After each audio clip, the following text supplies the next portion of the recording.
Hi, everybody. Welcome to the QB School. I'm JT O'Sullivan. Today, we're talking NFL free agency visits. What's it like? An organization wants you. You're a free agent. You think you're going to get paid. You go out to the organization. What's that trip like? We're talking about it today. Welcome to the QB School.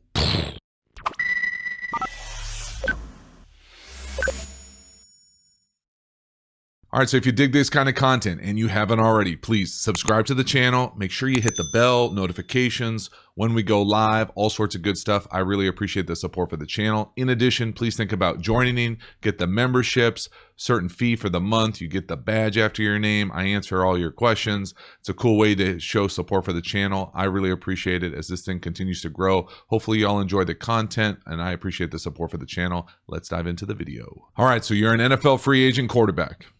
You are being courted, suited, whatever it's called. Teams want you. Congratulations. Probably worked really hard to get to this point in your career. For me, I know it happened only one time. One time, I wasn't essentially going to take minimum. And so I had played a little bit for the 49ers, and now I had an opportunity to go and make more than the minimum as a free agent somewhere else. So probably wasn't going to get an opportunity to compete for a starting spot, but I was going to get an opportunity to be a backup and a solid backup at that. And so I had more than one team interested in signing me. And so what they do is that they bring you in and fly you in. And if you're married or have a family, fly your whole family in. I was single at the time. So I go out to the town, and basically it's kind of like what you would imagine an official visit is like for a college student athlete. So it's basically a planned trip, usually somewhere between 36, 48 hours. You're going to go in, you're going to get picked up at the airport, depending on the tier player you are. You might get picked up by an intern. You might get picked up by your position coach. You might get picked up in a limo with the owner and the general manager, if you're a superstar. And so, or flown in on a private jet.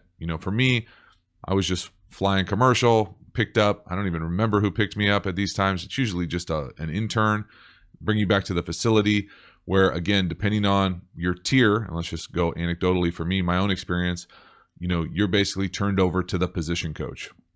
So you're going to meet with the position coach, and usually there's someone within the organization that is a fan of yours. Obviously, they're bringing you in. They want to sign you. They want to pay you more than the minimum. They want to pay you a lot of money to play football in general. Someone's going to be a fan of yours. But usually there's an advocate. There's someone standing on the table saying, this is our choice. This is who we want for what we're willing to pay. And so for me, it was usually the quarterback coach. So you get to the stadium, you're going to spend some significant time with the position coach. So sometimes you know the person from coaching you other places, sometimes you don't. I didn't, but he had coached for a lot of the same organizations and some of the same coaches that I had been coached by. And so we had a lot of similarity, between how we understood and were able to talk about football. Imagine it. The analogy that I like to use is imagine you speak English. Okay, you're in Europe or some country that doesn't speak English, and you run into another person that speaks English that you're not traveling with. Well, all of a sudden there's I can communicate, or it's easier. Or so that's kind of what it feels like to be able to go to a different team and be able to speak football with someone at what I think is a high level, but not about what they're running. And so the essence of that is if you have a coach who has coached with coaches that you have, I feel like I'm going off the rails here. Basically, he's coached in a system that you've played in. So the same language, but now you're together at a different organization. So he can teach you what you need to know by being able to speak the old language. And so I hope that makes sense. But the essence of that is, I was looking at this point to be able to be ready to play as quickly as I could. Obviously, you want to make as much money as you can as a professional athlete with a really cramped window.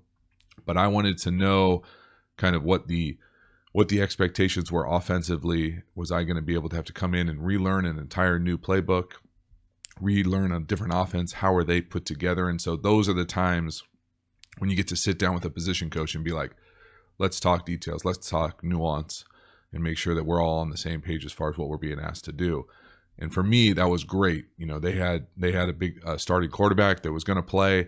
They wanted me to be myself. They wanted me to kind of play on my strengths, but I was glad that there was someone there, not more than an interpreter, but someone who could communicate the expectations and be able to talk about concepts and expectations and all those things at a really fluent high level right away. And so I was really comfortable with that, and that made the transition a little bit easier. But don't get it twisted. I only got one opportunity to make more than the minimum. I was going to squeeze every cent I possibly could out of every opportunity. And so at that point, I was essentially a mercenary where, I wasn't necessarily looking to relocate a family and live there, for the rest of my life. I was looking to make as much money as possible in the best tax situation as possible and take advantage of what that, was for me, which wasn't a whole lot when you look at salaries, nowadays and all those things. But it's a lot for a Division II non-scholarship guy to get an opportunity. And for me, I was a lot for me because I cherished it, because I was that bottom tier guy for so long that when you're just up one rung, you're up pretty far. And so I wanted to maximize everything that I possibly could with that. And with that comes dollars. But when you're at the visit, you're meeting with the position coach, and then they basically put you through kind of a, what's the best way to say it? Almost like a car wash of interviews. So quarterback wise, you're going to meet with the quarterback coach. You're probably going to meet with the coordinator, maybe together. Then you're probably going to meet with the head coach, maybe individually. Maybe if he's the offensive coordinator, he's part of the play calling in combination. Then you're probably going to get an opportunity to meet with the front office. So depending on the structure of the front office, you're going to meet with the general manager, personnel, and then probably depending on how much money they're going to give you, you're going to meet with the owner. And so I only met with the owner that 1 year where I was, making more than the minimum. But you get an opportunity, they want to probably put a face to someone that they're going to pay a lot of money to, or, more than the minimum, and go from there. So it's really this kind of car wash of interviews. And, it's a combination, right? You're trying to feel them out to say like, hey, is this the best opportunity for me? And then they're trying to do the exact same for you. They're looking at it as a research on an investment. And so it's this weird kind of back and forth. But it's definitely nice to be wanted. That's the thing about it. For so long, you're fighting, clawing to stay in the league. Well, now you have multiple organizations that want your services.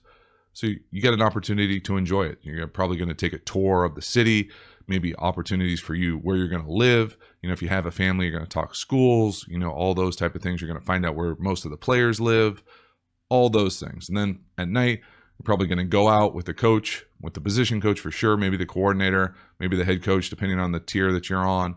And they're essentially going to get to know you and try to have a good time and show you a good time and all those things. And it stays professional, or at least it did for me. I'm sure it's all over the spectrum depending on what type of dude you are and what type of coach you have.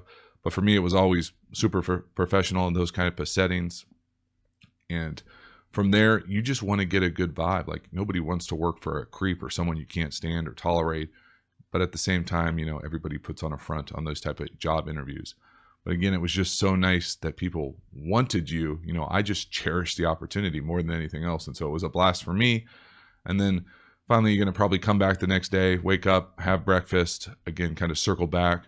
Maybe now they'll tell you exactly what's going on as far as what they're thinking, where you are in their plans. Are you the first guy? Are you, if plan B, if something doesn't happen with someone else, where you're at in their thinking, and then really next steps, and then go from there. And so for me, it was I really, really, enjoyed that opportunity of it, just because you fight so hard for that chance. But I always think there's like some kind of veil of mystery about what really goes on. And I'm sure, at the very elite level, you're flying on a private jet, you're getting helicopter tours of the city, of stadiums, you're getting suite tours about where your suite's going to be for your family and your crew, all those things. But that wasn't my bag. I wanted to make sure I was going to have an opportunity, a secure spot on the team. I was going to be one snap away from playing, with a solid, what I thought was the best organization / opportunity to make as much money as possible when you're not making the minimum, to take advantage of that stuff.